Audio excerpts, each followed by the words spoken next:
Llama Global Solutions, your trusted partner for seamless business compliance.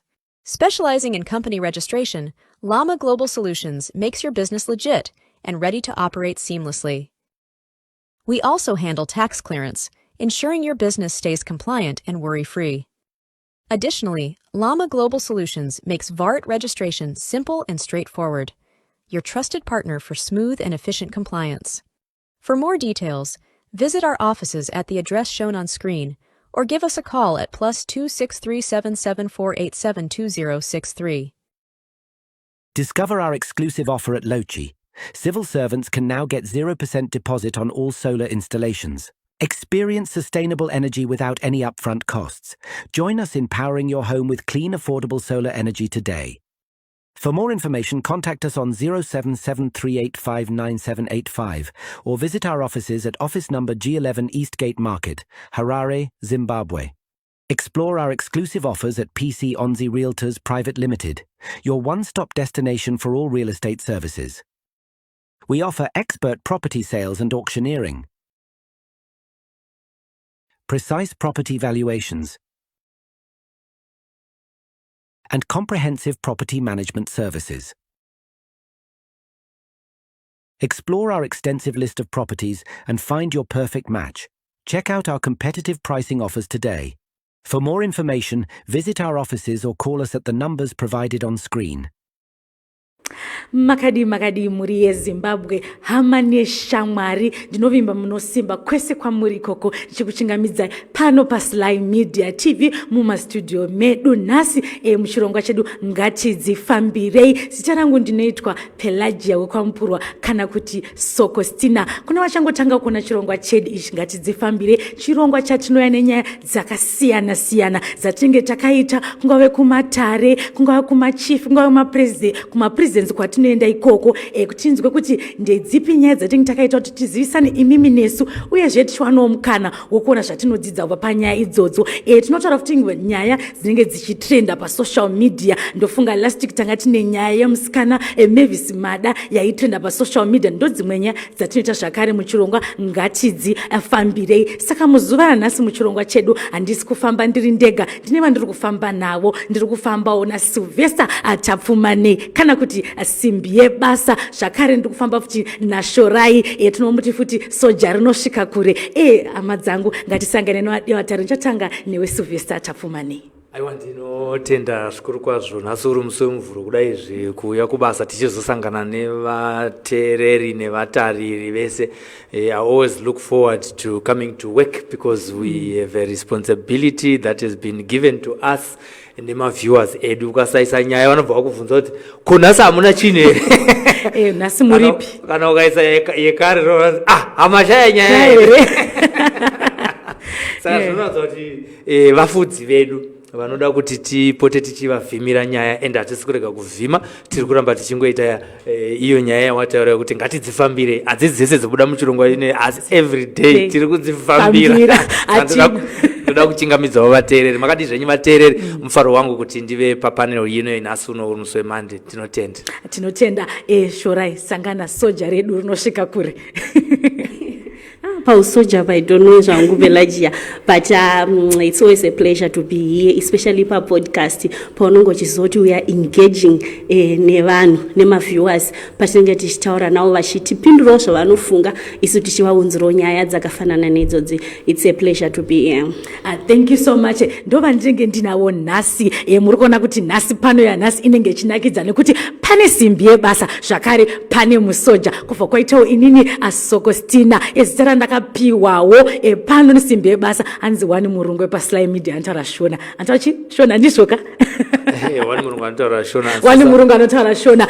Tinotenda vadiwatari tichipinda muchirongwa chedu. Nhasi tine nyaya inonakidza, nyaya yakarekera kunyaya dzemujolo idzodzo, nyaya dzegumbo mumba gumbo panze. Saka nhasi tine nyaya iri kuti chikomba chepa next door chakabatwa nerukawo rwasekuru musunda Gore chikabva chamera mazamu uye nhengo yesikarudzi yakanyura mukati. Saka regai panguva ino tiwane mukana wokuteerera inseti yenyaya yacho kuti yakambofamba sei, uyezve zvakare chipa disclaimer, nyaya iyi iri kubuda nhasi na5 and iri kunakidza. Sasa panguva chambokupai kasnippet mumbonyatsonzwa kuti nyaya iyi yakafamba sei. Pana baba avo vari baba ava tinovavakidzani. Ndakaona vanhu vachisvikawo nemudzimai wavo nehanzvadzi yavo vachiti murume wedu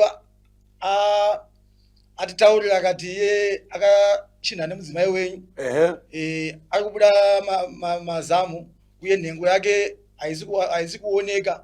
Saka vauya vachidaro ndavati vaya vachiti tinoda kukumbira kusunungurwawo.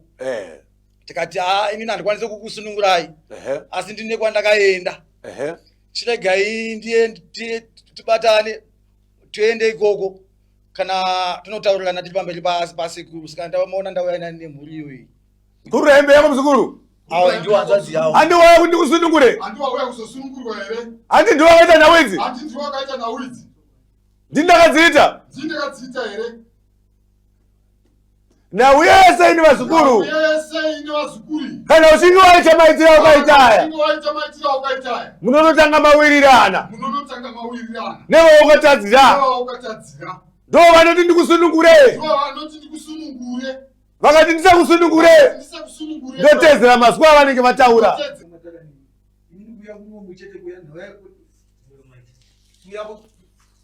Inini kuya kunokuwa ndaitaka kuti muone kwazvakabva. Asi ndauya ndikuda panapa ndinoda kutanga ndaripwa. Kana pasina kuripwa sekuru inini handisi kuda. Mukadzi ndakaroora handina chikwereti kumba kwavo. Uyo ongouya ongosingopinda mumba mangu. Ongosingosunungurwa zvake. Inini ndinoda mombe 5 dzinotsika. Kana pasina izvozvo sekuru ngambogara akadaro kusvika andiripa. Muzukuru ndiye akaita zvinhu izvi. Andiri kupanzwa nekuti munyika muzukuru vanhu vari kuramba zvinhu zvipi? Vanhu munyika vari kuramba kuti hazviko izvi. Muri kupanzwa? Zvino iye ndiye atava kudzidzisa vamwe. Iye ndiye mufananidzo wokudzidzisa nyika. Vazhinji ndipo vachaona papi? Vazhinji ndipo vachaona paari nhasa. Ini musunda Gore nditi musapinde mudzimba dzisiri dzenyu. Muri kupanzwa? Musunda Gore ndinotaura kuti musapinde mudzimba dzisiri dzenyu. Muri kupanzwa muzukuru? Wazvinzwa muzukuru? Zvino chiendai munowirirana. Chiendai munowirirana. Vasati vabuda tateguru. Vazukuru vari kunze vangada kuziva kuti imhando dzangani dzerunyoka dzamunogona kubatsira mhuri dziri kuita. Vano ndine iyoyi yabuda iyi. Vano ndine iyoyi yamaona yabuda iyi. Yekuburitsa mazamu echidzimai pamunhurume iyi. Kuburitsa mazamu echinhukadzi pamunhurume. Nhengo yako ichidzokera kuti usarambe nhawii. Nhengo yako ichidzokera mukati. Kuti usarambe nhawii kana tichinge takukubvunza. Kuti usazoramba nhawii kana takukubvunza. Neimwe yekunamirana. Neimwe yekunamirana. Neruware. Neruware. Alright, andiyo nyaya yatinayo muzuva ranhasi. Iyi nyaya yakanoitwa nesimbi yebasa Silvester tapfumane, asi takamirira kuti tione vamwe vachiuya muchitipawo macomments enyu. Titakumbawanawo mukana wekuti Silvester atinyatsotiudzawo nezvewinter video advertising promotion yedu panguva ino. Promotion yakanaka nekuti muZimbabwe vanhu vakakura vachingoziva kuti vanofanira kunoadvertisa kuZBC ende vanhu vaifunga kuti kuZBC kunofanira kuenda makambani mahombe ende kwaenda makambani mahombe zveshuwa. Saka isusu takagara pasi setimu yeSly Media tikaona kuti tiri kushuvirawo kuti mabhizinesi madiki akure Pelagia. Saka takaona kuti mabhizinesi madiki anoremerwa. Ndobva taona kuti havana futi maadverts videos. Vazhinji vane mavideo vane maflyer avanenge vachitengesa zvinhu zvavanenge vachiadvertisa mumawhatsapp group. Munoona kuti vazhinji vanoadvertisa nematext, vamwe vanoadvertisa nemaflyer, zvinhu zviviri izvozvo.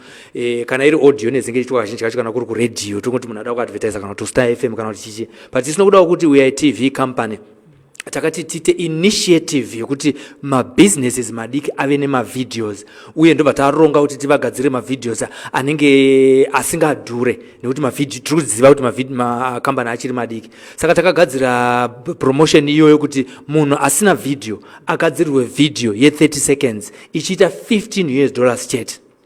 Kana video iyoyo yazogadzirwa munhu anochiuya manje kuzobhatira yatinoti airtime yekuti tichi advertise video iroro kuma followers edu 360,000 vari ku Facebook, 55,000 vari ku TikTok uyewo zvekare ne 294,000 vari ku YouTube. Taku advertise video iroro tinorishandisa sei paku advertise? Tinoti video iroro panyaya yakafanana yatiri kubata inei yemurume akabatwa aine mukadzi womunhu tinonamirawo video isu hatinamanirane nema clients asi tinotora video advert iyaya toinamatidza kwekutanga kwestory yatinenge tichiziva kuti ichatrenda ichapfuura kana kuti 10,000 views.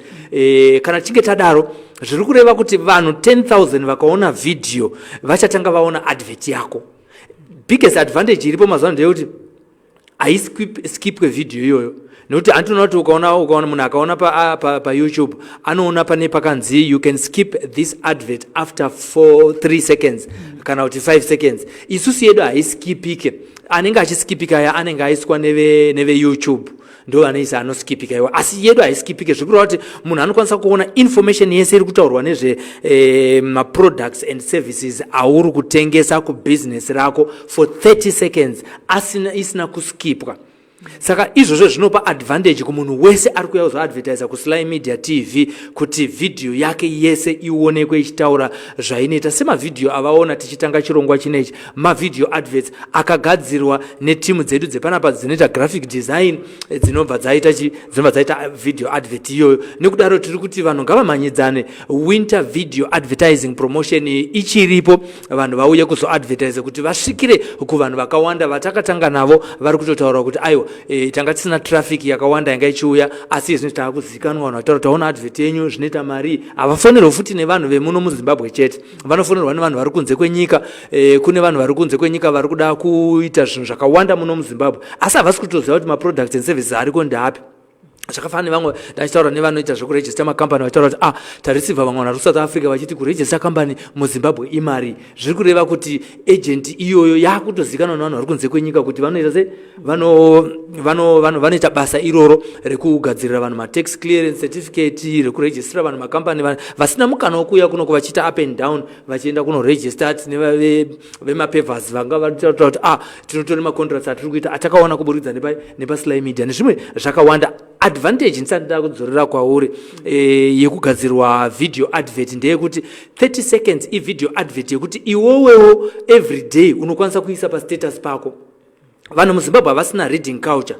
Kana chita havana reading culture zvikureva kuti vashoma vanogona kuti ukakanda text message yako vaiverenge through, asi people have the ability to listen and watch. Izvo zvezvo zvinoita kuti advert yako kana iri paSly Media vanhu vanokwanisa kuita vanokwanisa kuiona vachiteerera kunyange vari nemamwe mabasa avari kuita zvavo mukicheni achitosuka video inenge ichitoita inenge ichitotengesa. Saka uchatenderedza video yedu chaishandisa paSly Media unogona kuendesa zvekare kune mamwe macompanies ekuti ndoda kuwana advertise kuZigo unogona kuenda nayo, ndoda kuenda kwaChibanda media unogona kuenda nayo, ndoda kwese kwauri kuda kukanda maWhatsApp groups ende kane kari small zvekuti vanhu akapedzera vanhu mabundles kuti vakaitese vakadownload. Saka we are offering value for money by bringing up maadverts ama 30 seconds anokwanisa kungotumirwa every day magroups emaWhatsApp uye kuisa pamastatus nezvimwe zvakadaro. Sokostina ndinotenda Simbe Basa, ndofunga Simbe Basa vanyatsotsanangura in detail everything chinoita newinter video advertising promotion yedu. Ndinongokurudzira kuti uyai muadvertise maproducts enyu tisingapedze nguva. Regai tichipinda muchirongwa chanhasi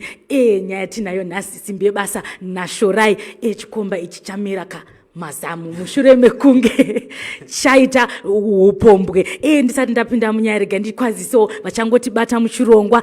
Tawanda kosiyo nhasi ndindatanga wakadi yako Tawanda Lile Nchivengwa morning team Sly Caroline Agombedza makadi zvenyu aiwa tiri kufara tinemi rationei tese chirongwa chatinacho nhasi mukoma Sly kana kuti Simbe Basa ndimakanoita nyaya iyi tichange tida kunyatsonzwa kwamuri muchitiparura takamirira kuti nyaya yedu ibude na5 nokuti tida kunyatsokuinzwa kuti zvakafamba sei munhu kuti anobuda mazamu nhengo ichinyangarika. Saka chekutanga tingada kutanzwa inset yanga ichitaurwa but tauda kuziva kuti ava vaviri ava vakazita zveupombwe vakambonyatsosangana sei.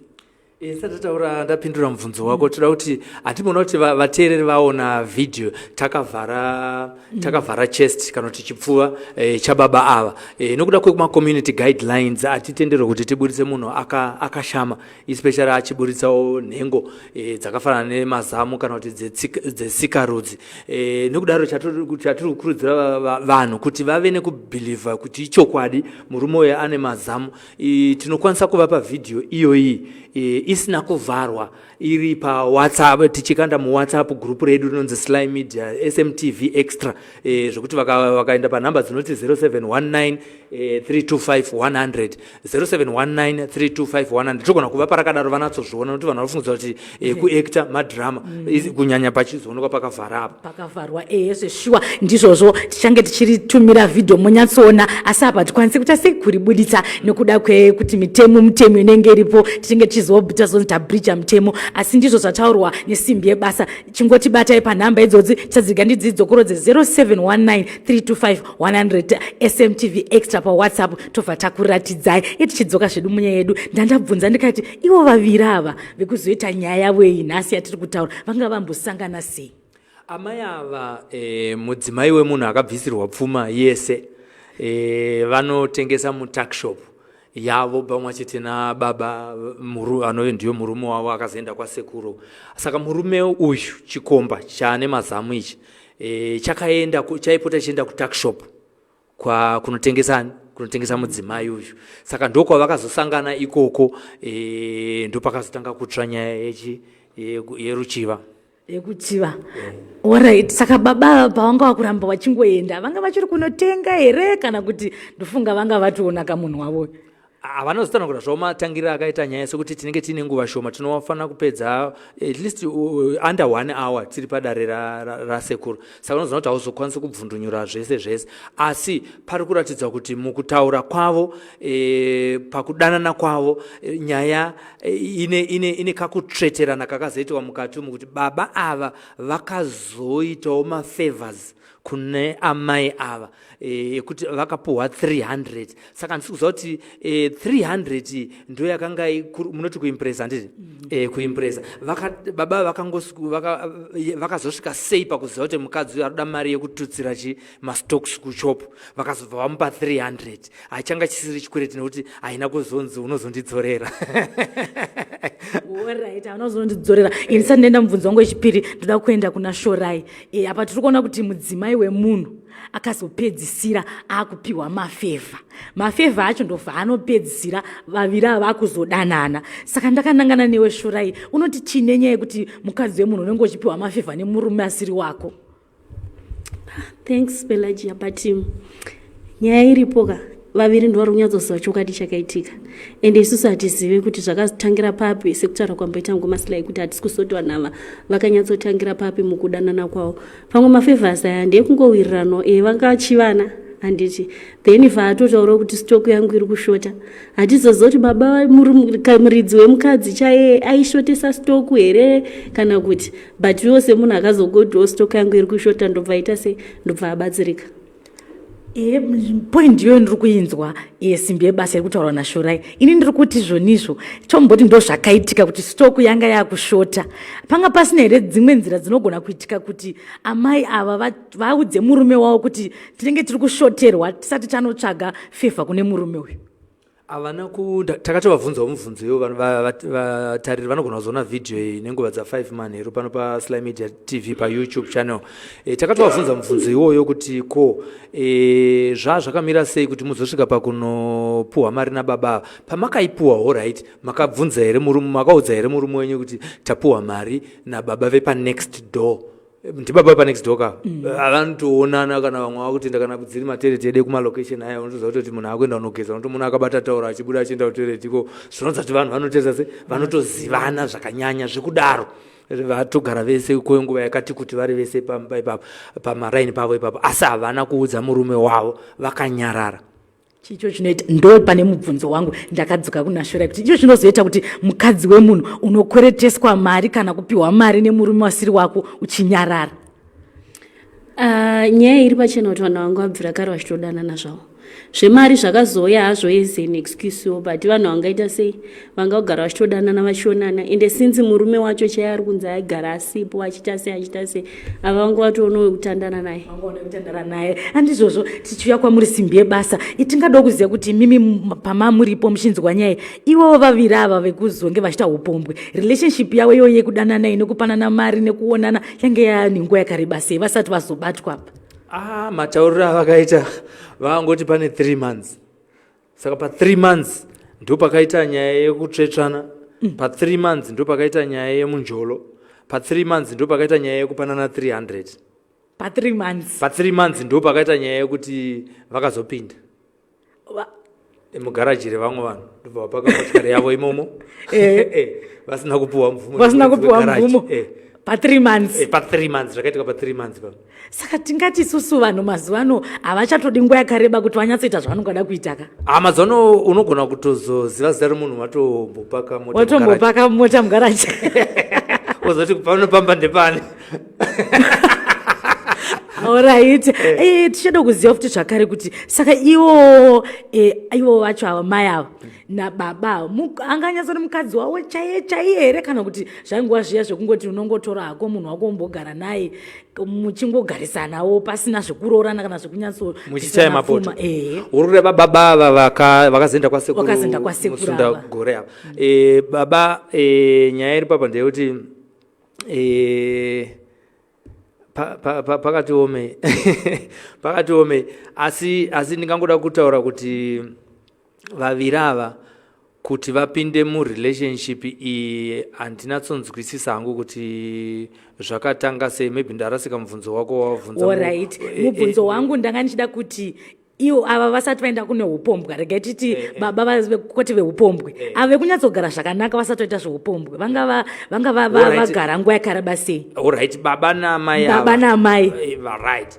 Baba ava namai ava vasati vaenda kunotsvaga small house yepa next door vagara 36 years. 36 years vari mumarriage. Saka vanga vakuzoenda kutakshop kunotsvagi? Kutakshop kadhoku ndo watinotenga daily bread. Ko iye wacho uyu mai avava nemurume wavo muridzi wetakshop ava mukadzi wavo chai here kana kuti ingoriwo mukadzi wakangoti hari yatigarisane vakanobvisa pfuma here? Vakatoroora vakabvisa pfuma. Mukadzi wavo wakatenderwa ende havanangobvisa pfuma vakati ndakapedza. Vakapedza yese kuroora. Shorai munhu akabvisirwa mari ikapera yese asi ari kuita izvi panonetsa because mucomment section vanozondipindira kuti atanga but to be honest with you, alright, to be honest with you, sometimes macases aya taona kwakawanda vanhu vanozoya vakublema mukadzi but murume uyu zvaataro ndaimbobuda ndozoenda noshanda aigara nguva yakadii asipo. Ende kana pakaudzwa nzi stock iri kupera uyu mutakshop ane chii chaakamboita mukada kuzonyatsoitsvaga murume wachoka kana kuti dai manzwa kutaura kwaunenge achiita unoti baba vatoriwo trouble pachayo. Handisi kufarira zvakaitwa nemukadzi but tisamhanye kublema vakadzi zvavanenge vaita. Of course zvavaitawo zvakaita sei zvakashata vahurira murume wari kugara naye wavakaroora but chambovatuma kuti vazoita izvozvo chii kuti munyatsonzwisisa kwandiri kubva nako. Munhu wechirume akanzi abuda mumba anotsvaga girlfriend, vanhu vakauya vakanzwa nyaya, mubvunzo unotanga kubvunzwa ndedzekunzi iwe waimupa zvese zvaanoda here mukadzi? Saka waiziti zvikanzi zvaitwa nemukadzi tinotena futi kunoblema mukadzi ye, zvikaitwa nemurume tinomhanya futi kunoblema mukadzi. Vakadzi vambotadzeiko panyika? Simbi yebasa vakadzi vakambotadzeiko panyika? Vakadzi havagutsikana. Mukadzi kana muchidya nematemba andirika aritotsvaga futi munhu anogona kumutengera kuti nyama. Kana maakudya nenyama autsvaga munhu anoda mutengera birthday present yemota. Kana aine mota auda munhu anomugona kumukwidza ndege futi kuenda kuholiday kuHawaii. mukadzi munhu anogara achingotsvaga zviri extra koimimi varume pamunorambawo muchitsvaga zviri extra muchitsvaga mumwe mukadzi unonzwa munhu ana vakadzi 5 panumber 2 wanga usina kugutsikana panumber 3 dzimwe rasvika kunumber 5 varume vanozingangoti makawanda saka munhu kunoti rega tingopota tichingoona kuti iye anenge hakuzi kuti anenge achida zvake vakadzi avo site ndinofunga kuti anenge ada kuita baba amuponesi chete nekuti vakadzi varonzi vakawandisa kupfuura varume saka vasina vanozoita sei ndo pane nyaya yavo yatinodzorera it's funny ndachitonzwa tsitsa hangu as he was contributing why do you always defend chakaipa nokuti chaitwa nemurume kana chaitwa nemukadzi totora shamu? Why is it like that? Inini hango ndipindiro ivo ini handisi kudefend but ndiri kungofungidzira kuti anofunga pfungwa dzakewo iye anenge achingofungidzira kuti kandiita ngangoendawo baba mubatsiri iyewo zvake pache zvake baba muponesi ndo zvaari kufungawo zvakaimukuipa kwazvekoko pfungwa dzake ndo dzaanenge aita se ndo dzaanenge achishandisawo tisingaregere zviri kutaura kuti kuna vamwe varume vakatemerwa vachinzi zukuru kuti imba yako inatsosimba unofanira kuita se saka kune murume mumwe asingatogoni kurara asina kuita bonde kuti kana mukadzi wake akabuda akaenda kwaanenge aenda kana kuti kubasa akasara ari pamba anobva ati kuna maid because akatemerwa nyora basa dzebonde basa rebonde kune basa futi rekuti vamwe vanotemerwa kuti vakadzi vakangouya paari vanotongotyoka vega chero anonzi anoramba uye akangosvikana kuti anongoita broiler zvehuku yebroiler unonzi akanoda kuibata uchida kuidya kana kuicheka paipai haitize kaya inobva yanatsogara pasi so kuna vanhu vane mishonga yakadaro tingati vamwe vacho kutoshandisa mushonga chaiko vamwe vacho vanoshandisa mushonga asi nini ndichiona vaviri mimi muchitaura pane chinhu hwani chandaona ndechekuti angava mukadzi angava murume vanhu havasisina kugutsikana ndoimwe iri kuitika vanhu havachagutsikane vanhu havasi kugutsikana kwozoitawo zvekare sekutaura kwaita shora yandika ataura zvekuti munozongoblema vakadzi kana asi hatigoni kupfuurawo tisina kuvablema zvikuru sei pavanenge vachingoti anogona ndakaneta ndikunzwa musoro kana kuti anogona kunge achirambira murume bonde nekuda kwekuti anenge ane shaviri riri paari risingade varume tonzwa kuti hazvizvi zviri pachena kutaura kune maspiritual husbands kuita maspiritual wives handitika saka kana mukadzi aine spiritual husband anongonzwa kungoshotwa nene so zvekuti haanzwa kuda kuita bonde nene saka varume vanozoita sei nekuda kuti varume vakasikwa zvakasiyana nevakadzi vanopedzisira vatichi rega ndinoita se ndinodurura samoya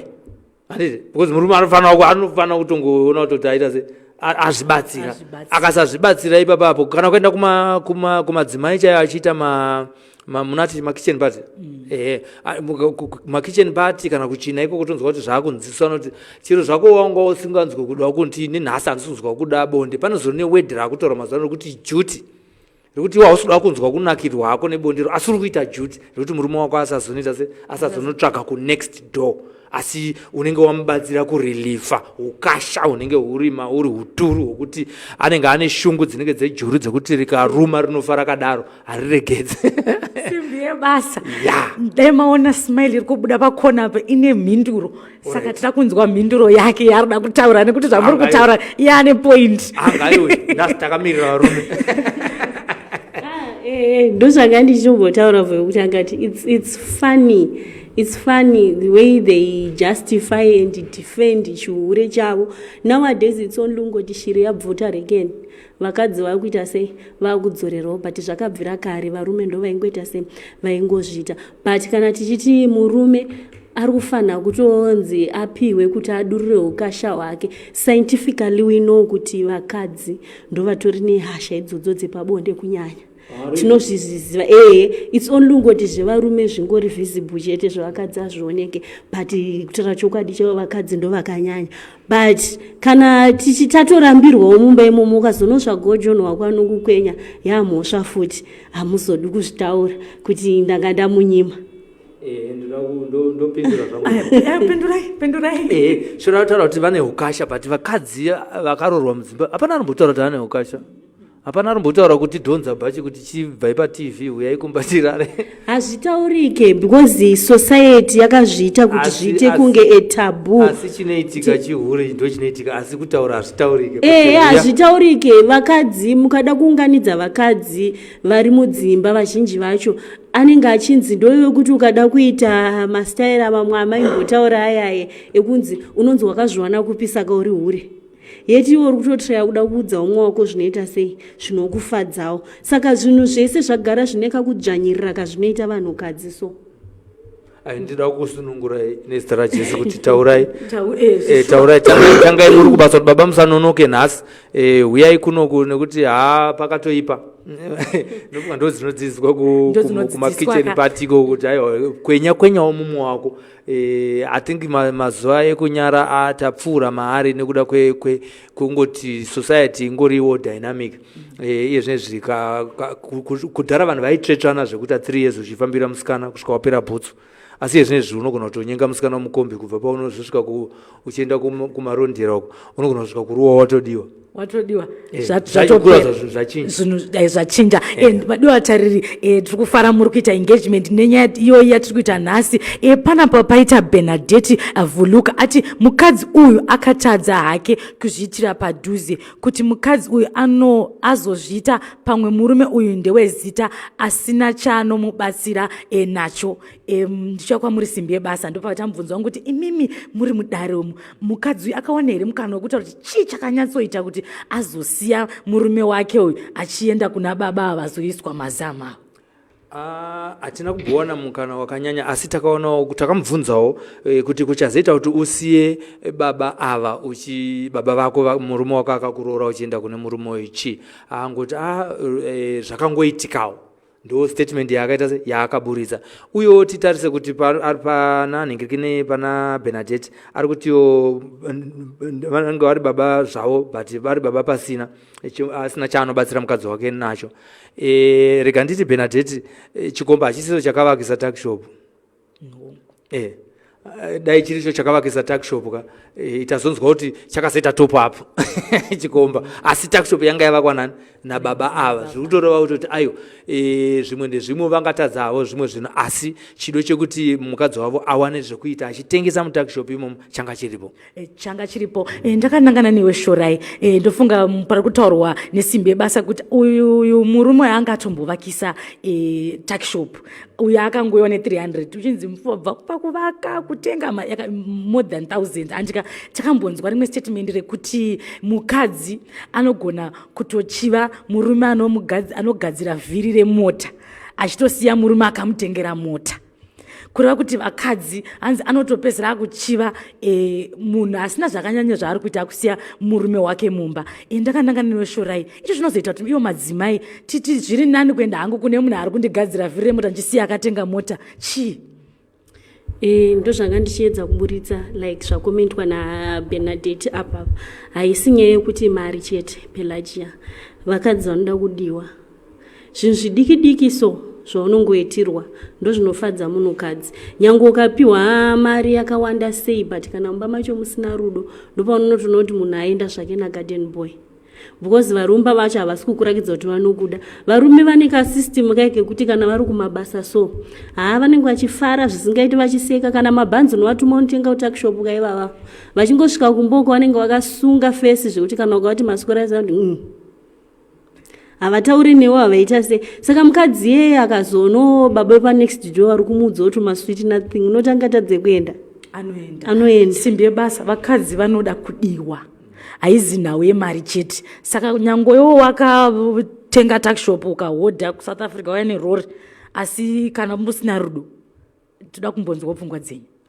Kana musina rudo chokwadi imba inogona kuparara. Vakadzi vanoda kudiwa zvechokwadi asi kune mumwe mukadzi wokuti ukada kudiwa pane masweet nothings nyorerana unotanga kutoona kuti mukadzi wako ndiye anokudza kuti ne unondinyorera mameseji akadai unondoona sei kweni ndiri hure here inini waunondipa mameseji akadai mukadzi ukati uda kuti umude umufadzewo pabonde ukati uyatipindurana kuti munondoona sekunge ndiri pambere ndinoita izvozvo makazvaona kupi vakadzi vakasiyana zvekuti ukatonzwa mamwe mastatement kunze kunotoshayiwa kuti kana even ukana kutengera mukadzi wako kana zvipfeko zvomukatonzi izvo munondiita mwana mudiki here munoti handina choice here munozoya makanditengera ndimi zvino zvipfeko zvemukati madi kundipa mari ndonotenga ndega maona kuti handigoni kunotenga here ndega inini so unoda kuti zvakasiyana zvinoitwa nevakadzi zvakasiyana futi zvinoitwa nevarume mukutadza kwedu zvakasiyana zvatinoita togona kutadza kuda vakadzi vedu pamwe havasi tombodawo mapresence iwawo adangonyorerwa message yongoti I love you ufunge ndakusuwa watswera sei wadyei those small little things idzodzo and vamwe vakadziwo vanenge vachitotaura kuti inini kumba kwangu asikana nyaya dzinotanga pakusheya handiti pavanosheya unanzi ini wangu baba kwangu ini vanodai tinotogeza tese nababa wangu nebaba wokumba kwedu mukadzi anobva atoyawo kumba akatongomudhura achitongotiwo imi hamusati mambogeza neni kuti ane vana 3 handiti umwe anobva ati pabonde ipapa musati mambondigutsa because pane zvimwe zvaanzwa uko zvaanga asati ambonzwa kupi kumba kwako saka mukusheya imomo ndokunozoita kuti munhu anozopedzisa kuti ndoda kunoexperimenta nokuti ndanzwawo mugurupu revakadzi vachitaura kuti kunzi mukadzi anzi afara pabonde anofanira kunge achidaiwa kuti inasarambozvita wana zvanambozviitirwa zvakadaro watichi kudyiwa wanze kufungudza kuti zvinonaka naye simbi yebasa emandinakisa hanzi naperseverance marangwanda chihure wakarorwa hanzi kubvisirwa zvose kana uri mukadzi ukaona zvisiri kuita taura ubude mumba macho than kuzotukisa dzinza nechihure chako shorai perseverance marangwanda ati kana zvisingaite kutosiyako pane kuti uzotukisa namai natete nani uchinzi hauna kurerwa. The funny part is hanzi kana wakarorwa tarisa kuti zvese zviri kupointa kumukadzi one hatisi kumbotarisa kuti mukadzi akaura naniko haana kuura nomumwe mukadzi ko nemurume zvese izvozvo hazvisi kutariswa munhu ari kungotukwa mukadzi chete kana wakarorwa ezifi kuroorwa kwacho itori mhosva here and sometimes kuti munhu anzi abuda mumarriage haisi yekungobudaka ngoti ndakubuda ndibva ndatongoenda zvangu pane macircumstances anenge aripo pane zvinenge zvichinetsa ndononge vanhu vasinganzwisise maproblems anosanganikwa nawo nevanhukadzi kana vari mudzimba umo vanhu havatombozvinzwisisa because unoti pamwe pacho une vana ivavo ndo vauri kuitira kumaintaina relationship yavo nevanhu vekwana baba vavo kana kuti nababa vavo at the same time murume wacho mumba macho haasi kutombokudawo haasi kunzwisisa mukadzi tikada kumutora tikanyatsomugarisa pake ega chaizvo kunyatsotaura takazoona pavhidhiyo yemunomuona anenge akangotsikitsira achichema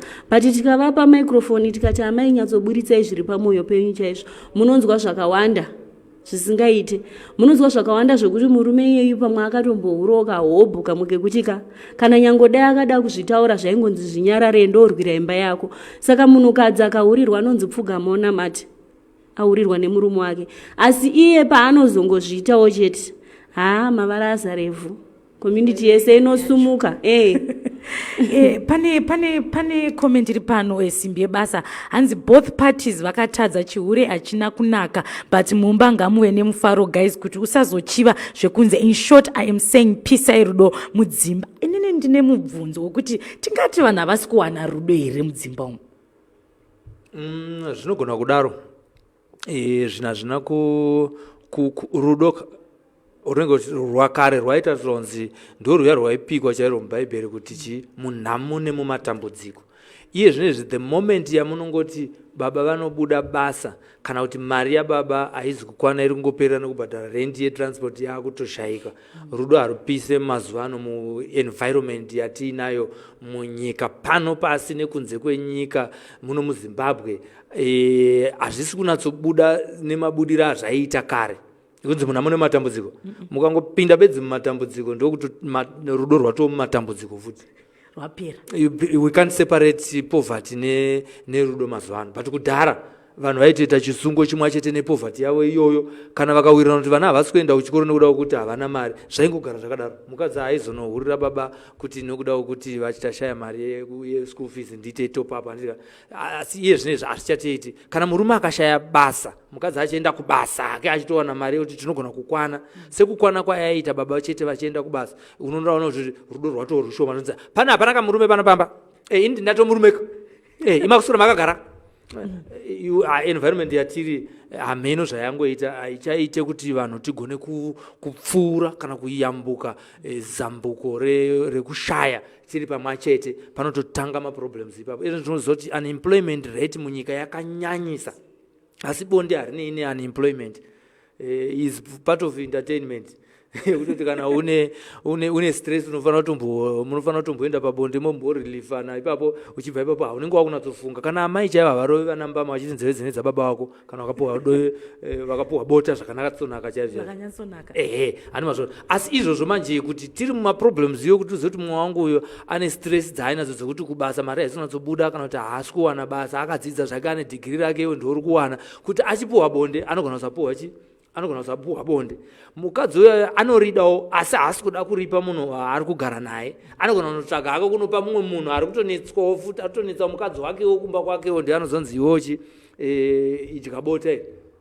Panoti ngadai angopawo murume wake ari kumba iye waasina basa, waari kushaya basa uya nekuda kuti ikonomi haiswira, nekuti oda haana kufunda, kana kuti anazvo zvise mapepa anawo, but asi kuti hatisi kugona bedzi kudanana tiri munhamo. The biggest problem or weakness yatinayo munyika medu muno. Tinotenda simbi yebasa. Ndiri papo ndakanangana nemi nekuti ndimaitaura nyaya yacho. Imimi sekuona kweine mafungiro enyu pangaitwe sei kuti vanhu vadzokere ipapo pakuda kuva nerudo irworwo. Vamwe vanoti love haidyiwe, kuti ugone kuda munhu wako pasina pane mari, hapana mari, chii chingagadzirisike? Of course economy iri bad, tiri kuzvionawo. Kutaura kwamazuva kuti love haidyiwe, paipa ndapamuenzanzo wekuti kare vanhu vaigona kupinda munhamo vese zvisina kumira zvakanaka, asi izvi zvazvichaite hazvichaite. Sei tichidaro? Vanhu vanoti nhamo haisi permanent. Manzwa? Nhamo haisi permanent. Kune varume izvozvo vakasiyiwa nevakadzi vachinzi hauna chaunacho, but iye zvinezvi vakufamba nemotikari dzekuti mukadzi iye ndiye akutoti unovhaira, achitaura murume waakasiyana naye, mumwe akutoti ndoda kudzoka ukupi, nekuti akasiyiwa achinzi hauna chaunacho. Handiti nhamo haisi permanent. Vanhu ngatizive izvozvo kuti kana murume ari kushaya mazuva ano hazvizi permanent, and hazvinei nekuti akadzidza reka kuti haana kudzidza, ane kosi reka kuti haana kudzidza. Mwari ari kunzi anosimudzira marombe kubva muguruva, zvinoreva kuti iye ari kushaya nhasi, mangwana anogona kunge akuwana. Kana ari murume, ndikoramba takatarisana kuti mataura zvekuvarume, kana ari murume asina basa mazuva ayo, mukadzi ari ari kusenza, murume anogona kuzoswana basa rinogona kumupa mari pamwedzi resalari yemudzimai wake yepagore. Anogona kuita business rinogona kumupa mari, inomupa mari yakawanda pamwedzi umwe chete, inosanganisira salari yemukadzi yepagore rese. Mukadzi anogona kutambira 30,000 peye. Asi murume agozowana basa kana kuti agozoita kana business kana breakthrough inomupa mari ye 30,000 per month. Asi zvinongoda patience. Zvinoka zvinonzi batanai munamate muri pamwe chete panguva yekuti zvinhu zvakaoma, kana muchinge manamata muri pamwe chete pamuchapuwa breakthrough munoenjoya mese. Chisingazodiwa ndezvekuti varumewo kana mukadzi atambura newe panguva yekushaya iyaye, kana wazowana mari manje wakuchinja motikari, wakuchinja dzimba dzekugara, wakuchinja masofa, wozoti chasara kuchinjwa muno mumba chino 1. Ndakapamirirapo mukadzi. Kune varumewo zveshuwa, hama dzedu dzinoti kana dzaita mari havachada mukadzi uyo, vakaita akuti hauchafite klasi yangu. Aiwa, rusiro rudoka. Isi tiri kutaura rudo runobatanidza vanhu munhamo nemumatambudziko, runotaurwa pamuchato paya. Vafundisi vese vanonzi chinonzi kubatanidza pamuchato. Statement inotaurwa ndeyekunzi munhamo nemumatambudziko nemuurwere tichange tiri tese. We are not doing that. So false commitments ari kuitwa, whether kubatanidzana zviri kuitwa kuchechi, kana kuti zviri kuitwa papi, kana kuti zviri kubatanidzwa nani ari kukubatanidza iye. Vanhu hatisi kupika chokwadi. Tiri kuita jump out of the ship as soon as tangotanga kutoita maproblems, takutosiyana. Sure, tiri kuita tikanangana nenyaya iri kutaurwa naSylvester iwo yekuti vanhu as soon as munhu angoona kuti zvinhu zvatoshata akutotsvaga zvimwe. Tine nyaya yekuti people are marrying for the wrong reasons papekutanga chaipo kuti mba macho wapindirei nekuti vari kutaura kuti vakadzi vari kuzoblemwa kuzonzi ndimi but ivo vanhu vacho vari kumbonzwisisa here kuti vari kupindirei mukati memamarriages imomo. Alright. Ini nangu I don't believe in marrying for the wrong reasons. Vanhu vanongororana ticharisa kudhara chekuva pane maways ekurorana anga akasiyana akafanana nana musengabere. Munhu aitosengwa bere ofa atoenda otonogara ikoko haakutosvika afe kutosvika ambuya vevanhu chaivo kana kuti sekuru vevanhu. Saka zvokuti marrying for the wrong reasons is guys atongoro maways avo ekuda kujustifya chiure chedu chatinenge tichiita. But problem yandiri kuona yakuitika mazuva ano ndambotaura kuti varume ndo vakabva kare nechiure ichi zvatati zvinyatsosiva kuti varume ndo vari kuita zvechiure ndo vaihura kubva kuna namai vedu chaiva nanambuya vedu. But challenge yakuitika ndekuti generation inoi this generation taita vakadzi vanoda kurifenja havasisiri vai vaingoti haanda kuurirwa kubva angonyarara zvake vane kaunokaike kuti ndakuda kurifenja kandimukauriso kandimupfidzise. That's why takuona kuti chiure chatekeshera singaiti chakubuda pese pese. Alright, atichidzoka mune zvamuda kutaura here Simbi basa panyaya ndangonzwawo nyaya iyoyo yekuti vauda kurevenge asiwo iye Shorai akapfuurira mberi anogona kutaura kuti futi pane statement inoti revenge is sawa. Nekuti inini ndakanangana nemi vavirika chikuzoita nekuti tiri kuona nyaya dziri kuitika zveshuwa asi society yedu yacho haizotinzwire tsitsi Shorai vanhu vechikadzi. Generation imanje yasiyana negeneration yekare zvandambokudza Pelagia yasiyana zvezvekuti tikada kuti revenge zisawaka tiri kunyeperana because izvezvo tiri kutoona kuti varume vanorwadziwa nekuurirwa zvisingaite ende ndo vari kuti vakangobata munhu ane aita chikomba mukadzi ndo vari kuzvisungirira vakanyanya asi vakadzi vaizvitwawo kubva kare ende zvakagara zviri kwachingozvitwa kanyarara munhu achitonoswera ari mugomo achinamata. Ukaenda kuGlenora uko kunonzi kusiku nechimwe chigomo chiriko so chineche chinonzi ndadhiniwa kuzara ukaita vakadzi imomo vachinamata vachijamba jamba vachinamatira marriage dzavo vari kutonamatira munhu atori kugirlfriend. But manje kageneration kabudaka kari kurevenge and revenge is not sawa for them because vaifunga kuti revenge isawa vacho ndo vari kuzvisungirira varwadziwa. Simbi basa revenge is sawa nepamusaba pekuti unotozoona kutoti vanoenda kugomo ikoko futi vachinonamata kudai ndaroorwa ambobuda pai ambobuda mumba imomo zviri kureva kuti utori musawa you are not in honey no hausi muhuchi unenge uchitotambudzika utori wega kuti dai ndandisiri single mother then nyaya I think inozoita kuti isusu tizosvika pakuti titore kana kuti zvino muchetura ndife zvangu kana kuti zvisungire ndeyekuti one hapana chinhu chinonakidza sekuti murume ushingirire kumuka everyday uchindiri kushandira vana vangu but tiri kushandira vana isusu tirana mukanyaka asi tiri kushandira vana mhofu vari pamba pako ipapo andika ndiunenge uchinzi shandai kandi baba school fees yevana anditi asi kana uchiziva hakwazvina kana problem then touya panyaya yekuti isusu dai tine culture yevarungu handifunga kuti taizozvisungirira nekuti kuti utore mwana wavanhu ugare naye unonzibvisa pfuma but kuvarungu havana izvo vanongopfekedzana ring. Nyaya iyoyo yekuti ndatombozotora pfuma yangu ndichiendesa kumusha kwako zviri kureva kuti poto iyoyo yangu ini ndindega ndofana kuita sei ndofana kuifudugura handiti ndinofana kuita sei agreement yataita ndini ndega ndofana kuita sei ndofana kunge ndichifudugura. Saka ukazoona poto yako yafudugurwa nevamwe aiwa zvinorwadza asi ukada kuona varume vamwachete vava vakanotora mukadzi kubhawa mukadzi wese anopinda mubhawa ari kuzivikanwa kunzi anonzi senemu yake inonzi adatora handiti ane mari ipapo ndianoita se yeshort time kana yeusiku hwese ndianoita se nekuti haana akamubvisira pfuma ari mubhawa asi ukazotora ari kumba hazvichaite se nyaya yacho haichaite. Asi ukatora uyo asina kubvisirwa, saka nyaya yekuti ndinenge ndakakubvisira unenge waita commitment yekuti iwe ndiwe wachi ndiwe wangu. Ndapotaurawo zvakare paipa kuti vamwewo vemamwe machechi vanototenda kuti vakadzi vakawanda nevamwe varume vanotenda kuti vakadzi vakawanda, asi kuzoita chechi inotaura kuti murume mumwe chete mukadzi mumwe chete. Zviriko izvo zvanditi. Asiwo nechitendero chevamwe vanotendawo kuti ndinofanira kuita vakadzi vakawanda nekuda kwokuti vakawanda kana kuti handigutsikanawo pabonde nemumwe chete, kana kuti vakadzi vanototaura kuti aiwa inini mandinyanyira mazuva ese dai matsvaga zvenyichi mumwe. Zvogona kubva futi kuvakadzi.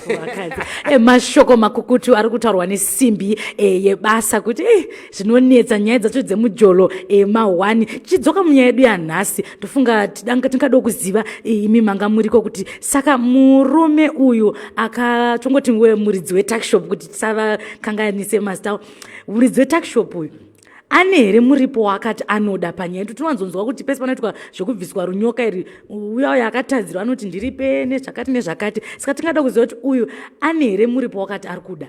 Akatoti ada kuroorerwa because mombe dzaari kuda dzakawanda. Ari kuda mombe? Ari kuda mombe, ari kuda mombe 5 Pelagia, mombe 5. Ndasuza kuti mombe idzi ari kudzida dziri dzinotsika here, ane danga racho here. Kana asina danga, obvious danga remazamu ebank kana homwe yemumwe munhu kana piro yemumwe munhu, anongopiwa mari yake oita se anongochaja equivalent, anoreta kuti mombe 1 ndiri kuda mari yakati.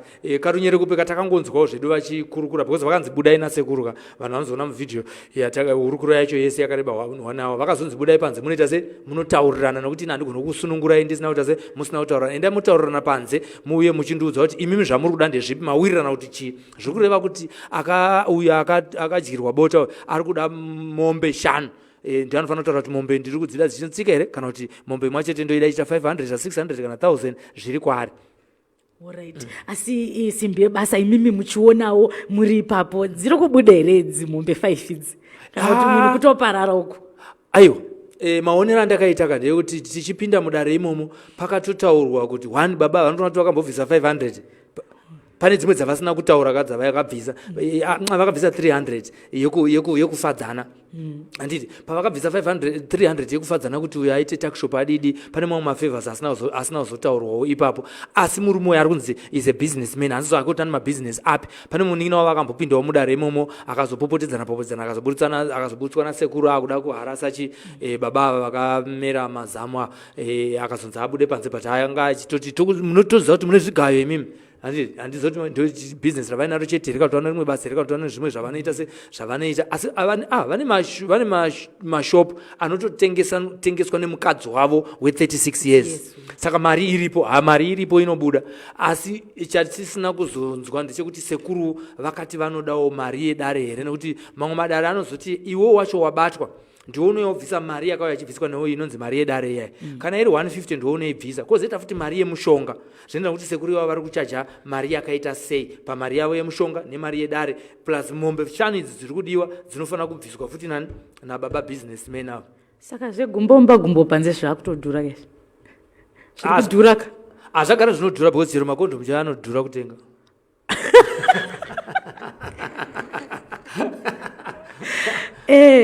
Shorai. Kwanzi gumbo panze iwe ndio uri kutaura kuti kozvinezvika generation kacho kari kurevenge. Vakomana zviri kudhura ka zvinhu zverevenge zvacho? Zviri kudhura. We don't want to keep arguing edu because inosvika mangwana nyaya yacho. Zviri kudhura of course tiri kuzviziva, but zvagara zviriko. Zvaingoitwa ana baba vedu chaiona nasekuru vedu waitozoziva kuti muri mafestival muri 5 mumba musi wavanofa. Saka chure chagara chakangopa nekudhara. Ndinotenda tichida kupendera edu chirongwa chedu tikada kumbotaurawo pamusoro paamai ve36 years vaya. Adai ari mumwe aitika fambira una murume amera mazamu apa nhengo yacho yadzokera mudumbu. Simbi yebasa mukadzi munomti chinayo akafamba nemurume wake kusvika muzuva raazosvika kwasekuru, mudzimai we36 years marriage. Kana vakabatikana musi wakaitika nyaya iyoyo, asi nekuda kwekurangarira kuti mumwe wangu wandakati munhu amone matambudziko ndo matambudziko acho achitaura, mukadzi uyu aigona kunge akaita abandon the ship yautaurwa chirungu, obva ati inini handichada kuita se famba wega chichi, but akatoendawo naye aitokumbirawo ruregerero on behalf of murume wake achikumbira kuna baba takshop kuti tiregererewo please vasunungure baba vari kurwadziwa nekuti kuenda kutoilet kuti vanoita wetu pakaoma nekuti yakapinda mudumbu. Mazamu ari papa zvokutoti tikaenda nawo kushopa vanotsvakirwa saizi yavo yebra because kutoona panopamba kuti vamwe varume kune vamwe varume vari gifted zvavo nechipfuva chakakura tinoona kuti pane mazamu anenge akada kuti remberereiwo zvavo asi aya mazamu akatonatsokura ekuti 50-50 nemivakadzi. aiwa tinotenda Simbevasa nemashoko amuri kutiudzawo. Shorai, iwo wakatasana nema2K, unoona ma2K vachizozvikwanisa here kuti murume aiswa mazamu otanga kufamba nemurume kana kuti ndipo ipandati generation yachinja ava vakadzi varipo ava vekudhara avava itori generation imwe kuti ndo anonzi masoja anosvika kuri unlike zvimwe zvamunotaura izvi ndo masoja chaiwo kuti anomira nemba yake achitokumbira ruregerero on behalf of murume wake akamuurira but murume achizopona achibuda ipapa musafunga kuti ari kuregedza ka uyo achadzokera iroyo hamusi kuvaziva anodzokera iroyo uyu airwadziwa kana voice chero haminoti zviri connected here nenhengo voice chero ranga rakanyura sekunyura kwavo kaitawo nhengo yavo watonzwa watotati takakuitawo ruchiva kuti agodzokorora rinenge rashave aiwa asi murumewo futi uyu akadyirwa bota mukadzi wake murume wetakshop angotiwo mari yake ichiuya uyu mukadziwo ari kuendawo kumusha kwake akatoti aiwa ndakutomupa gupu randikagara nemunhu anoda ende haisi nyaya imwe chete kayo uyu ambotaura zvokuti akakadzi chichi mukadzi wacho uyu nyakudyisa bota uyu akatombobatwa futi ane mameseji vamwe ticha iye mukadzi yeyo saka ishiri nekamuriro gani varamba sikaze munhu anga chichi saka murume akazoti apa pavakabatwa pamai apa ndo pavakazotanga nazochitaura dzese neyakudhara yeye kuti hayo zvichiwa murume uyo chiyanga iri boyfriend yangu chichi asi hapana zvitakaita futi vakazongorambawo zvavo asi hatisi kuziva zvichiwa kuti vaona zvavakaita zvokuti ndaitofungudza kuti nyaya iperukawo riripo zvavo kadai vanhu vakugwanisa kuisa alamu alamu ndei manje alamu mukadzi wako unomisa alamu murume wako umisa alamu chorai anondisa alamu iwo ndikangobatwa chete munhu akangondibata kana akandikisa handiti anotisa pamalipsi andika handiwati ntindi handiti ndo inenge iri yepamuromo uyo anobva atoziva ari kumba kuti uyo akiswa ipapo instant iri nyaya yekusada kubirwa chete inyaya yekusada kubirwa kana murume nyaya yeusofishi aiwa tiri kuti ini ndabata kwesa handiti murume anoisa alamu pamukadzi wake mukadzi oisawo alamu pandiri zvokuti ndikangosvika kune mumwe murume chete akangoti akangondibata chete handiti akandihaga kundihaga zviyazi handiti handiti tinenge tatogumana machesti edu poiswa imwe alamu yakuti tiroriro kana akatondibvisa munhingirikini akangobata nyaya dzesikarudzi kuraza kuti paita imefane emergency asi bebasa aiwa pfungwa ndizvo zvamunokurosesa rodhe repfungwaidzi inofanira kunge ine geographical location yawe alamu yacho kuti zati abatirwa belvedere ende ari palocation pastreet yakati munhamba yake obva wazikoti pfe ipapo kuti tandabata zvinhu zvangu asi nini ndinoda kuzobvunza simbebasa kuti ko ukazoona location pari pasawira wako vakomana auzorwadziwi kana kutiona mwana wamai vako chaiye kutiona location ari kumba kwamwana wamai vako tiri kuitira kuti at least munhu esi ari kuisa alamu pamba pake arikuti matsotso asapinde unobva wakurumidza kuona asati abuda nezvinhu kuti chi alamu payarira panoratidza kuti mumvuri wemunhu chaiye watoonekwa paCCTV ubva watoo alert munhu anochengeta imbwa pamba pake because ada ngoti imbwa dzikangona munhu akangojambira mujura kuti ende imbwa dzinohukura mari yekuratidza kuti istranger kana ari munhu wepamba ipapo dzingoti kana ari munhu hatingapedzi tingatosvike mangwana evadiwatariri ndonya tanga tinayo nhasi tanzwa iyo nyaya dzemujole dzinyaya dzerunyoka hanzi nesimbi yebasa ngapachigadzirwa kaalamu kanoti ntintindi kama kanototi hwii kuti unoti munhu wako ari kuda kudyiwa nemunhu asiri iye asi ndabhurara kuti I hope hauzoone mangwana waisa kaalamu kako kachirira kumba kwemwana wamai vako kana kweshamwari yako nekuti apa tazona pari panext door handika asi ndio uye zvakare tichingopfuura nepo taona nhasi muEshimetro manyorwa nyaya yakanzi STI on the increase. Vasikana vanhu vari kurwara kunze uko, saka iye gumboumba gumbo panze kai dai vanhu vatombozvichengetedza nekuti vanhu havachadiwo kudzivirira. Hanzi pane umwe azoti hanzi mwana anotaura kuti majombo acho handimakwani, handina size, anenge achireva makondomu hanzi handikwane, handina size. Asi zvatotaurwa kunzi ngative very careful, unogona kusabatwa kurunyoka uku asi kuma STI uku unoita sei unoba neku-HIV unobatwa, unogona kudzivirira nyaya dze-unwanted pregnancy asi STI inokubata. Ndinda kutodzoka kwaari kuti azotudza, ndaida kungoti tingoparira nyaya yedu kuti aiwa vanhu ngavazive kuti ngavazvichengetedze nekuti kurwara kuriko. Zvakare tichida kutaurawo nyaya yaMavis Mada.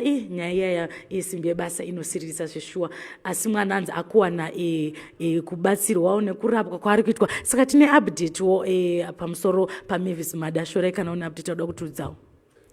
Yes, Pelagia, we have an update from the case ya Mavis Mada. Mwana arikubatsirwa, akabatsirwa nevanonzi Pacific 24-hour hospital.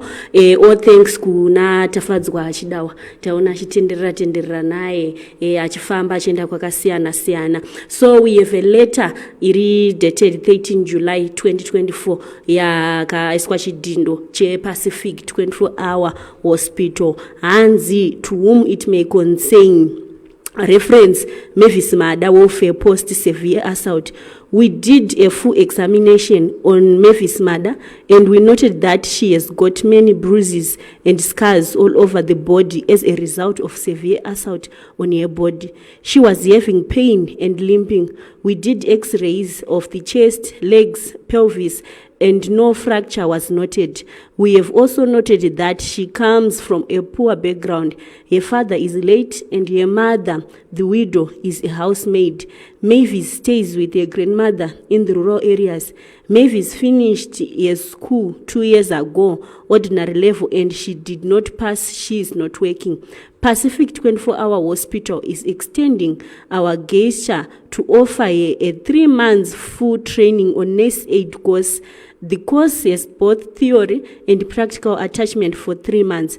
Pacific 24-hour hospital is going to fund the full bill of the training, full uniform sets, and also fund food and accommodation throughout the 90 days of training. This training gesture is to empower the girl child Mavis so that she becomes a self-sufficient. Kukupesera kwa yangu ngwaraochi zvekungotenda, but maybe chatingade kuzivisa vanhu since story takaitanga tichivaudza kuti tichapedza nayo kusvika kwainosvika tichivapa maupdates. Mavis ari kunzi paakarohwa haana kumboita any fracture, zvireva kuchikoka kana mabhonzo kana chii, akarapwa hake, musikana ari nani. Ende toda kuvatenda nekuti musikana akutoitwa course yeunurse aid kubva paakasira chikoro, anzi akapedza chikoro 2 years ago, saka akuitiswa course yeunurse aid. Zvese vachipiwa nePacific 24-hour hospital, ichamupa zvese mauniform, accommodation kuti musikana abatsirike. Tinotenda ndio update atanga tinayo, tichivhara edu chirongwa chedu simbi yebasa. Pane zvatingada kusirira vadiwa vatari vedu. Varikuda kuona video vangafunga kuti mabhiribhidhi kana kuti vanhu madrama, ndo vatati vanokwanisa kusvika kuWhatsApp yedu vakaisa 0719 325 100 iri pascreen yo, 0719 325 100. Munatsoona murume wezveshuwa mazamu ake ari pachena. Hatisi kwanisa kuisa pavideo pana pa Facebook, pana kana kuti kuYouTube nekuda kwemitemo ye-community guidelines yatinopuwa nemasocial media platforms ese kuti hatikwanisa kungochisa munhu akashama. Tiri kutiwo zvekare kana kune vanhu vari kuda kupinda papodcast panapa vaine nyaya dzavanofunza kuti dziri kupisa, vada kukurukura nezvadzo panapa podcast, vakasununguka kuti neniwo toda kuuyawo nenyaya yedu ikoko zvatinetsa mhuri, vangave vari kuroyiwa, vari kunetsa nezvikwambo, vari kuita sei, vada kuuya kuzoti nyaya yavo ngaipinde pachena, ivo vachitsvaga rubatsiro. Vakasununguka kuti vauye kunoku tigozenge tichibatsirana navo. Then yekupedzisira ndeyekuti tave kustreama bhora rechikadzi every Saturday. Kana kune makambani anoda kutiwo abatane nesu vagogona kunge vachiwana futi advertising space, vanogona kuuya vachiscosponsor bhora iroro kana kuadvertise pane pachiitwa zvebhora iroro. Every Saturday tine tichistreama bhora pano paSly Media ratinofilma rewomen's soccer, vakadzi ende vari kugona vakadzi vanotamba bhora rinoshamisa. Nekudaro tiri kutarisa kuti aiwa mutambo ucharamba uchitoenda mberi uchitokura, saka tiri kukoka vanhu kuti ngavauye vazoadvertise pamaprograms edu akasiyana siyana atinawo. Ndinotenda nekuti kokawo kuti tive pachirongwa chenyu nhasi. Alright, ndinokutendai simbe yebasa nashorai nhasi manga muineni tichidzifambira nyaya dzacho. Tidzoka kwamuri wadiwa vatariri panguva ino ndinongoti musakanganwa kulike, kufollow nekusubscribe, uyezve tell a friend about Sly Media TV. Nyangu kwamuri koko kuchitika nyaya dzinotyisa dzinoera, muchida kuti tive paground tive tichikavha nyaya, munongotibata panhamba dziri pascreen idzodzi tinouya tichikavha nyaya idzodzo. Tigokutendai zvakare kune vanga vachiona nhasi nesu muchirongwa chedu ngatidzifambire. Iripo iri kubuda na5 o'clock nyaya yomunoiona murume yomazamu, zvakare sekutaura kwaita simbi yebasa ikati hatina kukwanisa kuti tiise, asi mukaenda paWhatsApp muchanatsoona video zveshuwa murume akuda kutopfeka bra kusvika ikoko kumasize 30 something. Vakadzi vanonyatsoziva zvandiri kutaura kuti pakatoshata. Saka panguva ino regai ndikutendei nekuda kwama muchita ndigokusiyai zvakare. Tinokutendai musara zvakanaka. Ndini wenyu Sokostina kana kuti Pelagia wekwamupurwa. Bye bye. We are Llama Global Solutions, your trusted partner for seamless business compliance. Specializing in company registration, Llama Global Solutions makes your business legit and ready to operate seamlessly. We also handle tax clearance, ensuring your business stays compliant and worry-free. Additionally, Llama Global Solutions makes VART registration simple and straightforward, your trusted partner for smooth and efficient compliance. For more details, visit our offices at the address shown on screen or give us a call at +2 63774872063. We are Llama. Discover our exclusive offer at Lochi. Civil servants can now get 0% deposit on all solar installations. Experience sustainable energy without any upfront costs. Join us in powering your home with clean, affordable solar energy today. For more information, contact us on 0773859785 or visit our offices at office number G11 Eastgate Market, Harare, Zimbabwe. Explore our exclusive offers at PC Onzi Realtors Private Limited, your one-stop destination for all real estate services. We offer expert property sales and auctioneering, precise property valuations, and comprehensive property management services. Explore our extensive list of properties and find your perfect match. Check out our competitive pricing offers today. For more information, visit our offices or call us at the numbers provided on screen.